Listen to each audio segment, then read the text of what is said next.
ओम शांति। आज हम सृष्टि चक्र के बारे में जानेंगे। समय जो किसी की वेट नहीं करता, समय बदलता जा रहा है।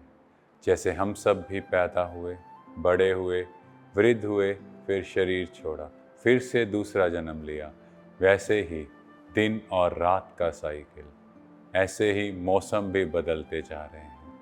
वाटर साइकिल वो भी चलता जा रहा है। तो मौसम भी एक जैसे नहीं, दिन भी एक जैसे नहीं।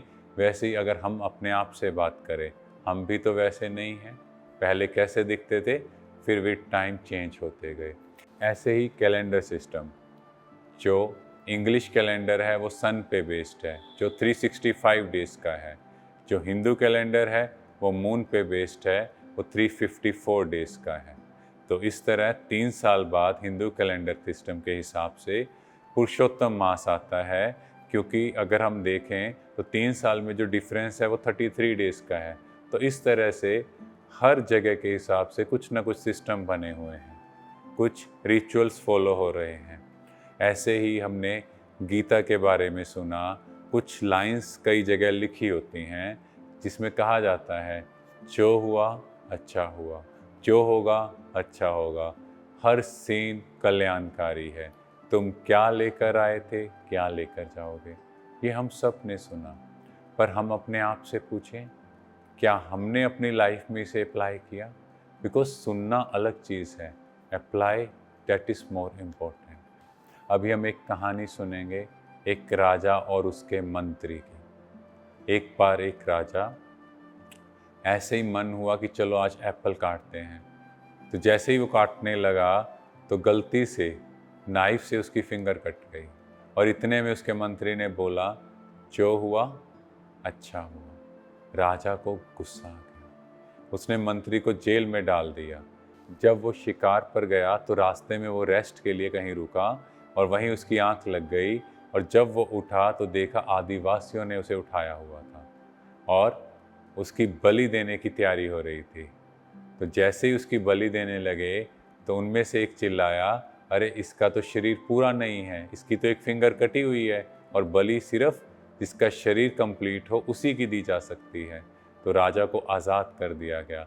जब राजा वापस आ रहा था तो मन में सोच रहा था कि अगर ये फिंगर ना कटी होती तो आज शायद मेरा ओम शांति हो जाता। तो वो मंत्री के पास गया, उसे आज़ाद किया, बट उससे कहा कि मेरे साथ जो हुआ वो तो ठीक है कि मेरी फिंगर कटी, मेरी जान बच गई, पर तुम जेल में क्यों रहे?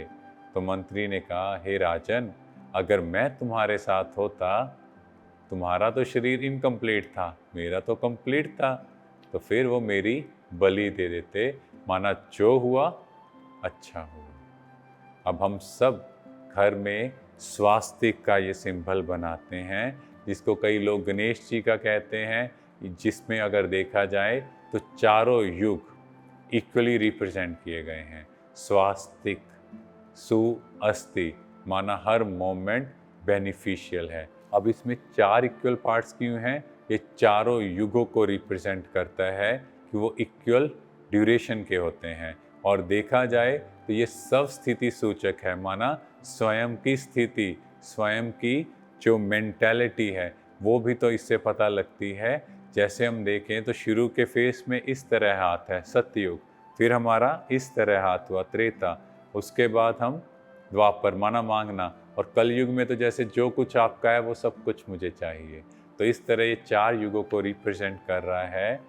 अब मोस्ट कॉमन क्वेश्चंस है जो हर एक के मन में आते हैं, और हर कोई जानना चाहता है कि ये यूनिवर्स कब से स्टार्ट हुआ, कैसे ह्यूमन बीइंग्स और एनिमल्स यहाँ इस धरती में आए, और कितना ये सृष्टि पुरानी है। आज हम इन सब चीज़ों को समझेंगे। सबसे पहले थ्योरी ऑफ एवोल्यूशन। तो डार्विन भैया ने क्या कहा, जो ओरिजिन हुआ वो यूनी न्यूक्लियर एमीबा से हुआ, फिर वो बाई न्यूक्लियर बने, फिर टेट्रा, इस तरह बढ़ते गए, और फिर वो फाइनली ह्यूमन में कन्वर्ट हो गए, या हम कहें मनुष्यों का इवोल्यूशन हो गया। अब उनसे पूछा जाए कि जेंडर ट्रांसफॉर्मेशन कैसे हुआ, मेल या फीमेल कैसे बने। और आप सबने सुना भी होगा कि डार्विन ने लास्ट के समय में ये कन्फेस किया कि मैंने तो अपना एक व्यू रखा था, पर लोगों ने तो उसको एक थ्योरी बना दिया और लोगों को लगने लगा यही सत्य है। एंड में वो जीसस क्राइस्ट के बहुत बड़े फॉलोअर बने और उनकी प्रीचिंग्स को फॉलो करने लगे और उन्होंने कहा जो मैंने ये थ्योरी दी है इसको एक छोटा सा बच्चा भी चैलेंज कर सकता है। Next, law of entropy. अब लॉ ऑफ एंट्रोपी क्या कहते हैं? सेकंड लॉ ऑफ थर्मोडायनामिक्स के हिसाब से कोई भी जो चेंज आना चाहिए वो एक्सटर्नल फोर्स से आना चाहिए, और जबकि डार्विन भैया कह रहे हैं अंदर से चेंज आ रहा है। तो दोनों लॉस, दोनों थ्योरीज कॉन्ट्राडिक्ट कर रही हैं। फिर उसके बाद विल्सन, उन्होंने कहा हमारे पूर्वज एंट्स हैं। पिंगल्टन, उनको एक मोलर टूथ मिला और उन्होंने कहा कि हमारे पूर्वज मंकी हैं, पर बाद में देखा गया जो वो टूथ था वो पिग का था और उन्होंने कहा हमारे पूर्वज पिग हैं। तो देखा गया हर एक ने अपने हिसाब से कुछ ना कुछ कह दिया। बिग बैंग थ्योरी, अब इनके हिसाब से कैटास्ट्रॉफिक एक्सप्लोजन हुआ जिससे डिफरेंट गैलेक्सीज बनी।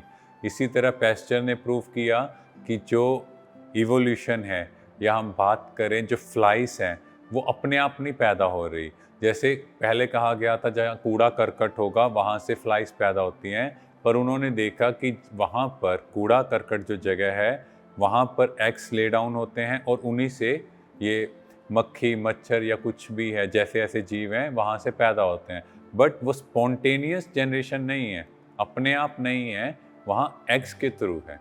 तो अगर हम देखें यहाँ तक जो डिफरेंट हमने बातें सुनी कि इस तरह से है, ये इस तरह से है, अगर हम देखें कोई कंक्लूजन ऐसा नहीं क्लियरली मिला कि धरती ओरिजिनेट कैसे हुई। अब हम डिफरेंट रिलीजन्स की बात करते हैं। इस्लाम धर्म में आदम और बीवी कहा, क्रिश्चियन धर्म में एडम और ईव कहा, और हिंदू धर्म में ब्रह्मा कहा कि इन सब से धरती का ओरिजिन हुआ। हर धर्म में इसका जिक्र है। और अगर हम जानें तो ये टाइम साइकिल जो है 4 युगों का, इसको कल्प कहा जाता है। कल्प मतलब 5000 वर्ष। अब हम डिफरेंट रिलीजन्स की बात करें या साइंटिस्ट की बात करें कि ये सृष्टि चक्कर वो कितनी देर का कहते हैं। महाभारत में लिखा हुआ है जब घर घर में महाभारत हो जाए तो समझ लेना पुनः महाभारत काल आ गया। तो अब अगर आप देखो तो हर घर में कितना कलह कलेश हो गया है। फिर से महाभारत माना महान भारत की स्थापना का कार्य चल रहा है। मुस्लिम धर्म में कयामत का ड्यूरेशन 5000 वर्ष का कहा गया, और कहा गया उसके बाद अल्लाह आते हैं, कब्र से निकाल ले जाते हैं। फिर क्रिश्चियन धर्म में उसमें लिखा गया है कि जीसस क्राइस्ट के धरती पर आने से 3000 वर्ष पहले धरती पे स्वर्ग था। नोस्ट्राडेमस, इन्होंने कहा कि जीसस क्राइस्ट के धरती पर आने के 2000 साल बाद धरती पे स्वर्ग आएगा। तो 3000 + 2000 5000 ईयर्स। उसके बाद मेयान फिलोसफी, इनके हिसाब से जो सृष्टि चक्कर है वो 5000 वर्ष का है। वर्ल्ड के बेस्ट हिस्टोरियन आर्नोल्ड टॉयनबी, इन्होंने चेक किया तो मैक्सिमम ये 6000 साल तक पीछे जा पा रहे थे, पर ये शॉक्ड हुए जब इनके वर्कर्स ने, इनकी टीम ने देखा कि 5000 वर्ष से पूर्व की कोई हिस्ट्री ही नहीं है, और इन्हें ये एक्सेप्ट करना पड़ा कि ये सृष्टि चक्कर 5000 वर्ष का है। अब हम चलते हैं एक एक युग की तरफ। सबसे पहले भारत के स्वर्णिम इतिहास की ओर, जब दुनिया सोने की चिड़िया थी, जिसको कहा गया गोल्डन एज, सत्य युग माना सत्य की दुनिया, जहाँ असत्य का नाम निशान नहीं, जहाँ 100% हेल्थ, वेल्थ एंड हैप्पीनेस। ऐसी दुनिया के हम मालिक थे। सतयुग, सत्य की दुनिया, जहाँ असत्य नहीं था, जहाँ आत्माएं सतों प्रधान थी, माना 7 गुणों में भरपूर थी, जहाँ हम देवी देवताएं निवास करते थे, जिनका गायन है 16 कला संपूर्ण, संपूर्ण निर्विकारी, अहिंसा परमो धर्म, जहाँ हिंसा का नाम निशान नहीं था, क्योंकि कोई गलत आत्मा थी ही नहीं। हर आत्मा परफेक्ट, हर कला में संपन्न। ऐसी दुनिया के हम मालिक थे, जहाँ की शुरुआत हुई श्री राधे और श्री कृष्ण के स्वयंवर से। दोनों का नाम चेंज हुआ, बन गए श्री लक्ष्मी श्री नारायण।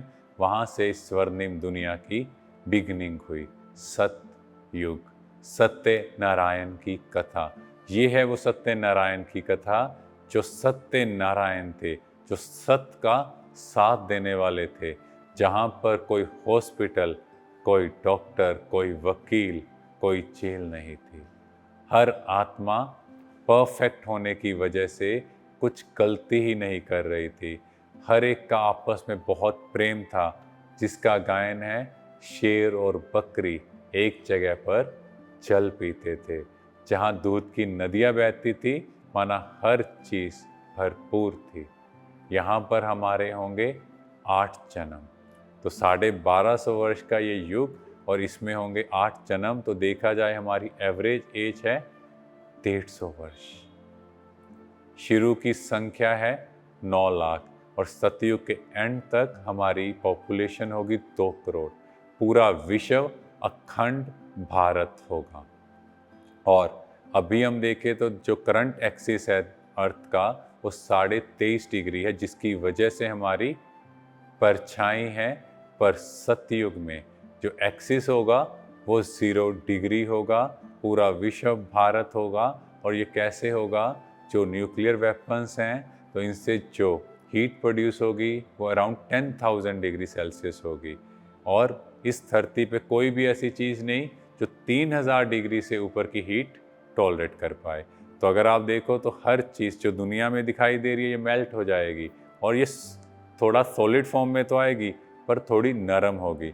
और फिर ये एक ही जगह पर इकट्ठी हो जाएगी और पूरा विश्व भारत बन जाएगा, जिसका गायन है अखंड भारत। तो ऐसे भारत का निर्माण हो रहा है। तो ऐसी दुनिया में हम जा रहे हैं। और सतयुग और त्रेता युग में ऐसी दुनिया होगी जहाँ कोई ईर्ष्या, द्वेष, घृणा नहीं होगी। जो टेम्परेचर होगा वो 21-22 डिग्री होगा, माना हमेशा प्लेजेंट होगा। इसीलिए आपने कभी देवी देवताओं को ब्लैंकेट में नहीं देखा होगा।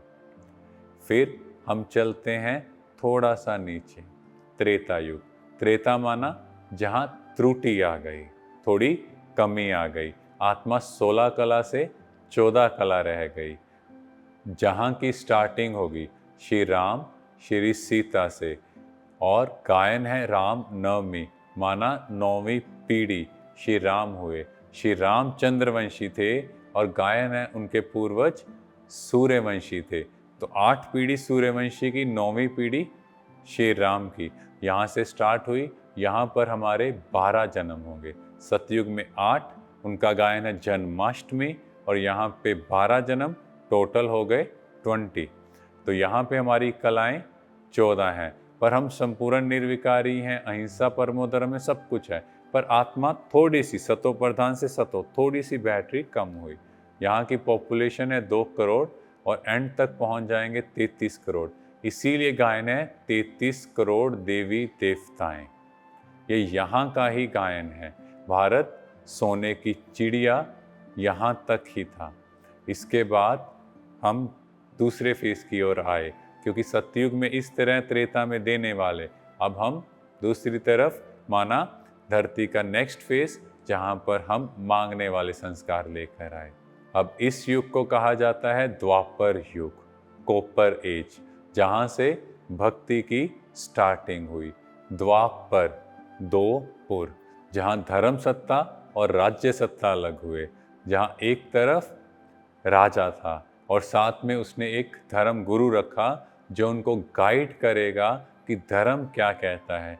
सतयुग और त्रेता में जो महाराजा महारानी हैं या राजा रानी हैं, वो सेल्फ कैपेबल हैं। उन्हें पता है क्या राइट है क्या रॉन्ग है। पर जैसे ही हम द्वापर में आए, माना हम में विकारों की प्रवेशता हुई, तो फिर हम में ये कमी आई कि हमें धर्म गुरु अलग से करना पड़ा। यहाँ पर आत्मा रजो प्रधान हुई। अगर आप देखो थोड़ा थोड़ा ब्लैकिशनेस दिखाई देगा, माना उसमें विकारों की प्रवेशता हुई। कलाएं 8 रही और यहाँ पर हमारे जन्म 21 हुए। बिकॉज जैसे ही आत्मा इम्प्योर होना स्टार्ट हुई तो उसका इफेक्ट बॉडी पे आएगा। जब आत्मा प्योर होगी तो बॉडी भी वैसी होगी। अब आत्मा इम्प्योर, उसके अंदर विकार आने शुरू हुए, काम, क्रोध, लोभ, मोह, अहंकार। और यहाँ पर अगर आप देखो तो लड़ाई झगड़े स्टार्ट हो गए थे और यहाँ से ही भक्ति मार्ग की स्टार्टिंग हुई। सबसे पहला मंदिर बना, राजा विक्रमादित्य ने बनाया सोमनाथ का मंदिर। ऐसा नहीं एक ही मंदिर बना होगा, ऐसे हर राजा ने अपने यहाँ मंदिर बनाए होंगे, पर ये मंदिर कितने भव्य थे जिसको इतनी बार लूटा गया। कहते यहाँ पर जो शिवलिंग था वो हीरो का बना हुआ था। फिर धीरे धीरे श्री राधे कृष्ण, लक्ष्मी नारायण, श्री राम सीता और फिर गणेश जी, इस तरह से हम धीरे धीरे सबकी पूजा करने लगे, माना देवी देवताओं की भी पूजा करने लगे। और यहाँ पर धर्म पिताएं आए। सबसे पहले इब्राहिम जी आए 2500 वर्ष पहले, उन्होंने आकर इस्लाम धर्म की स्थापना की। और अगर आप देखो तो ये मिडल ईस्ट कंट्रीज में आए और इनकी जो शिक्षाएं थी कि हमें लाइफ कैसे जीनी चाहिए, क्योंकि जो भी धर्म पिताएं आए वो देखते थे उस समय किस चीज़ की ज़रूरत है, उन पर ही उनकी शिक्षाएं बेस्ड थी। इसके बाद महात्मा बुद्ध आए 2250 वर्ष पहले, इन्होंने आकर बौद्ध धर्म की स्थापना की और इसका जो प्रचार था, जैसे आपको पता होगा बिहार में गया, वहाँ से स्टार्टिंग हुई। अभी जैसे बिहार, उसके बाद श्रीलंका, उसके बाद मलेशिया, इंडोनेशिया, चाइना, जापान, तो इन कंट्रीज़ में इनका बहुत स्प्रेड है। और अगर हम देखें तो इनकी जो शिक्षाएं थी कि सब जीवों पर रहम करो, सबसे प्रेम से बात करो, सबसे प्रेम रखो, और सबसे ज़्यादा नॉन वेज जानवरों को मारना इन्हीं कंट्रीज में हो रहा है। माना धर्म को मानते हैं, धर्म की नहीं मानते। फिर जीसस क्राइस्ट आए 2000 साल पहले, इन्होंने आकर ईसाई धर्म की स्थापना की और इनकी जो शिक्षाएं थी, God is love, God is truth. क्योंकि उस समय वहाँ के लोग, जैसे हम कहें कि आपस में पॉलिटिक्स खेल रहे थे। और भारत में भी देखो क्या स्लोगन था, फूट डालो राज्य करो, और उसका रिजल्ट ऐसा हुआ कि आज तक भारत और पाकिस्तान आपस में लड़ रहे हैं। माना धर्म को मानते हैं, धर्म की नहीं मानते। फिर 1500 वर्ष पहले शंकराचार्य जी आए, इन्होंने आकर संन्यास मार्ग की स्थापना की। इन्होंने कहा इस दुनिया में सुख नहीं है तो घर गृहस्थी छोड़ दो। और फिर हम चलते हैं इस सृष्टि के लास्ट फेज, कल युग। कलह कलेश की दुनिया, काले वाला युग, आयरन एज, जहाँ पर हर विकार की अति है, जहाँ मनुष्य मनुष्य का दुश्मन बन चुका है, जहाँ पर आत्मा तमो प्रधान है, कलाएं जीरो, कोई कला नहीं बची, हिंसा परमो धर्म। कोई भी चीज़ में विकार इतने हैं कि किसी को मार भी देंगे, पीट भी देंगे, किसी का नुकसान भी कर देंगे, उसका कोई इफेक्ट नहीं। संपूर्ण विकारी ऐसी दुनिया में हम पहुंच चुके हैं जहां पेड़ पौधों, कुत्ते बिल्ली, हम सबकी पूजा कर रहे हैं। जहां वर्ल्ड पीस ऑर्गेनाइजेशन है पर शांति नहीं है, जहाँ वर्ल्ड हेल्थ ऑर्गेनाइजेशन है पर हेल्थ नहीं है, जहाँ साधु समाज है पर आपस में तालमेल नहीं है, शांति नहीं है, जहाँ पर दिखावे की दुनिया हो चुकी है, जहाँ हर आत्मा इतना दुखी है, दुखों से करा रही है, कह रही है भगवान आओ। यहाँ आए गुरु नानक देव जी, जिन्होंने कहा कीरत करो, नाम जपो ते वंड के छको। कीरत करो कि हाथ से काम करो, नाम जपो, उस वाहे गुरु का नाम जपना चाहिए, और वंड के छको कि आपस में बांट के खाओ। इन्होंने 10 वंश की प्रथा स्टार्ट की। और अभी हम इस सृष्टि के लास्ट फेज की बात करें, जिसको कहते हैं संगम युग, जो है कलयुग और सतयुग के बीच का समय, जो ट्रांसफॉर्मेशन एज है, जिसको कहते हैं पुरुषोत्तम संगम युग या डायमंड एज, जिसमें स्वयं भगवान इस धरा पर आकर हम मनुष्य आत्माओं को देवता बना रहे हैं, हीरे तुल्य बना रहे हैं, जिसका गायन है यदा यदा ही धर्मस्य ग्लानिर्भवति भारत। ये वो समय है जब धर्म की ग्लानि हुई, अधर्म अति की ओर गया और परमात्मा आकर एक धर्म की स्थापना कर रहे हैं।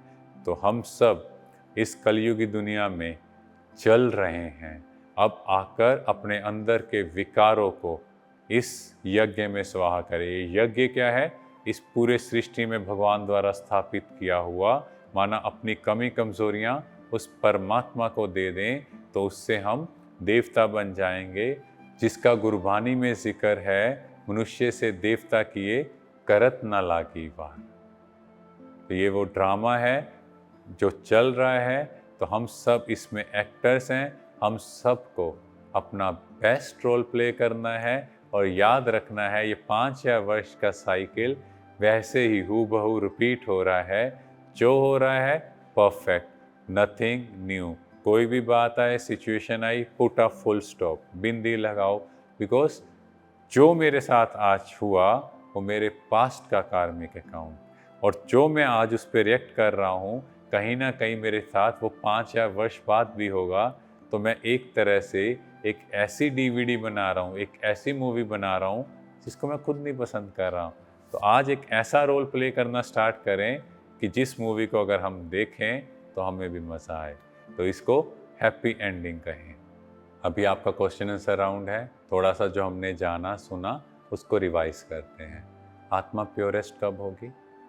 अगर हम बात करें अभी संगम में तो हम प्योरेस्ट की जर्नी की ओर हैं, पर सतयुग त्रेता में हम प्योरेस्ट होंगे। भक्ति कब स्टार्ट होगी? जब ऑब्वियसली हमें दुख की प्राप्ति होगी, हमें सुख शांति चाहिए होगा, और वो कब हुआ? द्वापर युग में। अब आपको कंप्लीट करना है, सतयुग को हम क्या कहते हैं? गोल्डन। त्रेता को सिल्वर एज, द्वापर को कॉपर एज, कलयुग को आयरन एज, और संगम युग को कॉन्फ्लुएंस एज या डायमंड एज। अब परमात्मा कब आते हैं इस धरती पे रोल प्ले करने? हाँ जी, क्या कहेंगे? संगम युग। अभी आपको बर्थ बताने हैं। सतयुग में कितने जन्म? 8, त्रेता में 12, द्वापर में 21, कलयुग में 42, और लास्ट है संगम युग। इसमें हमारा सिर्फ एक जन्म। अब है भारत का उत्थान और पतन।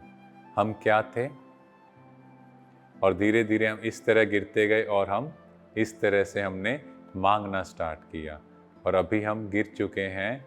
और कहें कि विकारों की अति की वजह से हमें क्या चाहिए? थोड़ी सी रिस्पेक्ट, थोड़ा सा प्यार, थोड़ी सी केयर, थोड़ी सी मेरी बात मान लो, और ये है हेल। माना इस दुनिया को ही तो हम नरक कहेंगे ना। तो इस संगम युग में परमात्मा आ रहे हैं। हम बच्चों को प्योर करके फिर से अपने घर माना परम धाम लेके जाएंगे, और वहाँ से हम सतयुग में आएंगे। तो ये एक तरह से पूरा सृष्टि चक्कर कब कंप्लीट होगा? जहाँ से हमने स्टार्टिंग की वहीं पर हमें फिर से जाना है। हमने स्टार्टिंग की परम धाम से, तो जब हम वापस परम धाम जाएंगे तो एक सर्कल कंप्लीट, फिर से सतयुग। तो ये जन्म और मृत्यु का सर्कल चलता जा रहा है। अभी शास्त्रों में एक कल्प वृक्ष की बात की, जो कहते हैं इच्छाओं की पूर्ति करता है, और कहा गया श्री कृष्ण जी को, रुक्मणी ने कहा कि मुझे वो कल्प वृक्ष चाहिए स्वर्ग से। अब ये कल्प वृक्ष क्या है? कल्प माना जो 5 वर्ष का साइकिल है, वृक्ष ट्री को कहा जाता है। अगर हम देखें तो इस कल्प वृक्ष, इस सृष्टि का बीज कहाँ है? परम धाम। कौन है? शिव बाबा। वो परमात्मा इस सृष्टि चक्कर का बीज है, इस वृक्ष का बीज। फिर साथ में जड़ों में कौन है? तपस्वी। कौन है? हम ब्राह्मण बच्चे जिसको परमात्मा द्वारा ज्ञान मिला है, वो तपस्या कर रहे हैं। इसीलिए इसका यादगार है, जब भी ऋषि मुनि तपस्या करते थे वृक्ष की जड़ों के पास बैठ के करते थे। फिर आया आदि सनातन देवी देवता धर्म, सतयुग और त्रेता युग। फिर आए इस्लाम धर्म, बौद्ध धर्म और क्रिश्चियन धर्म। ये 4 मुख्य धर्म हो गए, आदि सनातन देवी देवता धर्म, इस्लाम, बौद्ध और क्रिश्चियन। तो कहा गया कि धरती की 4 टांगें थी, एक टांग टूट गई। वो कौन सी टांग? देवी देवता धर्म। क्योंकि देवी देवता धर्म वाले जैसे ही द्वापर में आए, विकारों की प्रवेशता हुई, तो वो खुद को देवता नहीं कहला सके। फिर आया मुस्लिम धर्म, और उसके बाद संन्यास धर्म, और कलयुग में सबसे बड़ा धर्म सिख धर्म आए। इसके बाद बहुत से मठ, पंथ, बहुत कुछ आए, तो सब धर्मों का इतना विस्तार अब हो चुका है, तो इस लास्ट के समय में परमात्मा ने एक तन का आधार लेकर इस सृष्टि को परिवर्तन करने का कार्य स्टार्ट किया। ये है कल्प वृक्ष। अब इस कल्प वृक्ष का बीज कौन है? हाँ जी, शिव बाबा। और सबसे पहले कौन आया इस धरती पे? जब स्वर्ग था, जब भविष्यत थी, सुखों की दुनिया थी, आदि सनातन देवी देवता धर्म। तो अभी का जो समय है ये कलयुग के विनाश का है, या हम इसको कहेंगे ट्रांसफॉर्मेशन का है। माना ये दुनिया बदल रही है। जब लो एनर्जी के लोग परमधाम जाएंगे और हाई एनर्जी के लोग इस दुनिया में रहेंगे। वैसे भी साइंस भी कहती है सर्वाइवल ऑफ द फिटेस्ट। तो फिटेस्ट कौन होंगे? जो उस हाई एनर्जी के जोन में होंगे, माना देने वाले। पर शास्त्रों में तो लिखा है कि कलयुग अभी बच्चा है। पर देखा जाए शास्त्र कब लिखे गए? 2500 वर्ष पहले द्वापर युग में। अब जब वो शास्त्र लिखे गए थे तो कलयुग बच्चा था, पर 2500 वर्ष में उसका इतना विस्तार हो चुका है। जैसे एक छोटा बच्चा खो जाए 2 साल का और 10 साल बाद घर आए तो उसकी माँ बोले नहीं तो मेरा बेटा नहीं हो सकता, भाई वो तो इतना छोटा था। वो कहेगा नहीं मम्मा, मैं टाइम के साथ बड़ा हो गया। तो अब ऐसे ही तो कलयुग भी तो बड़ा हो गया है ना।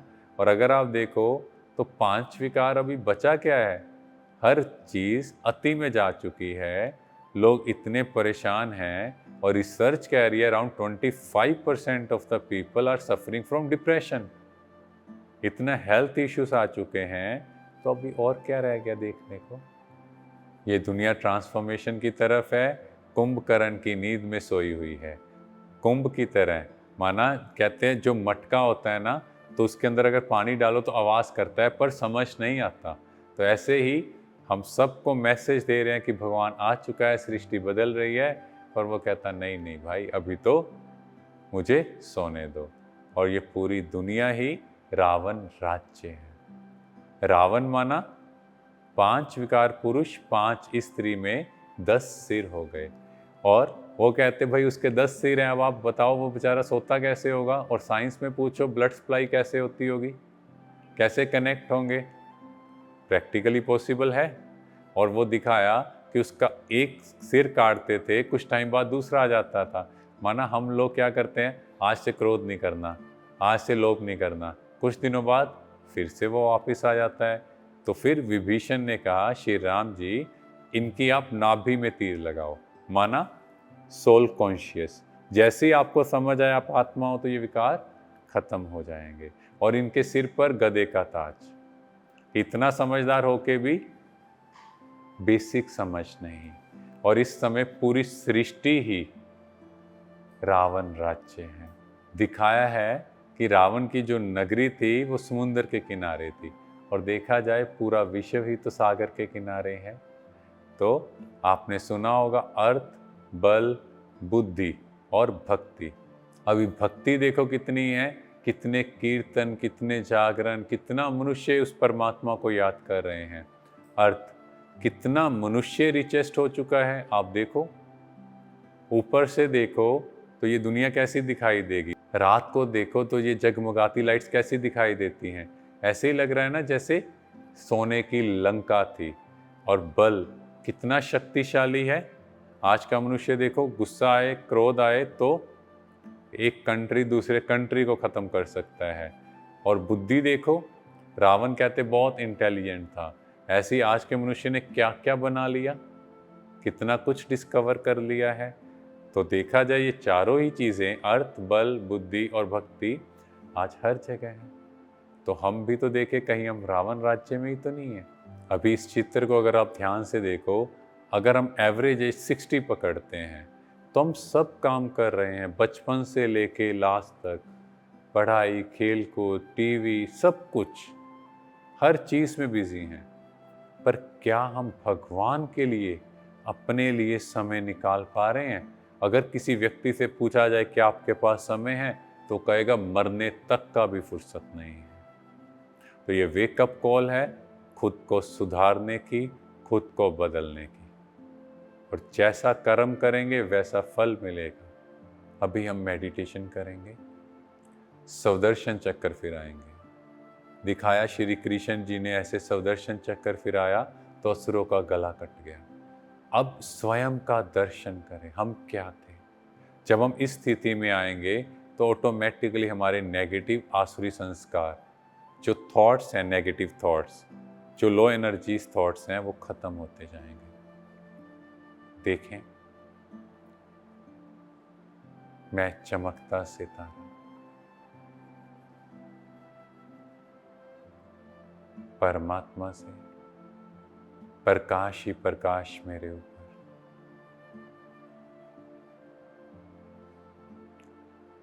अपना अनादि स्वरूप, अपना इटर्नल रूप देखें परम धाम में, जहां शिव बाबा और मैं आत्मा सातों गुणों में भरपूर थी।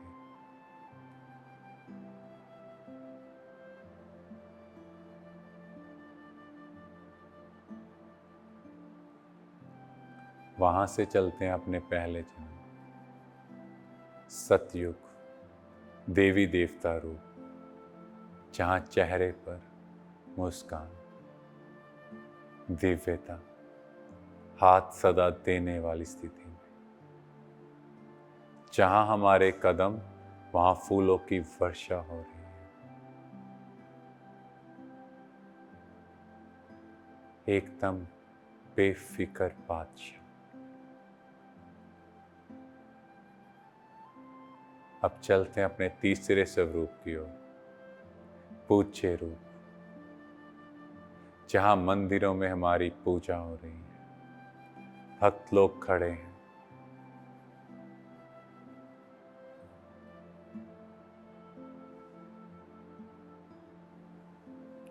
उन्हें जो चाहिए उनकी प्राप्ति हो रही है। किसी को शांति, सुख, जो भी चाहिए। चौथा है ब्राह्मण स्वरूप, कैसे स्वयं भगवान मुझे मिल गया, उनके प्यार और पालना में अमृत वेले से लेकर रात तक हम उस आनंद में हैं, उस खुशी में हैं।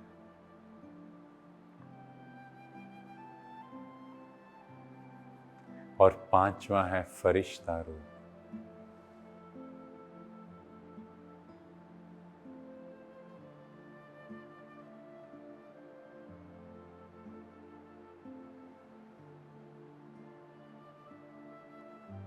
यह शरीर लाइट का बन गया और पूरे विश्व को मैं शांति का दान दे रहा हूं।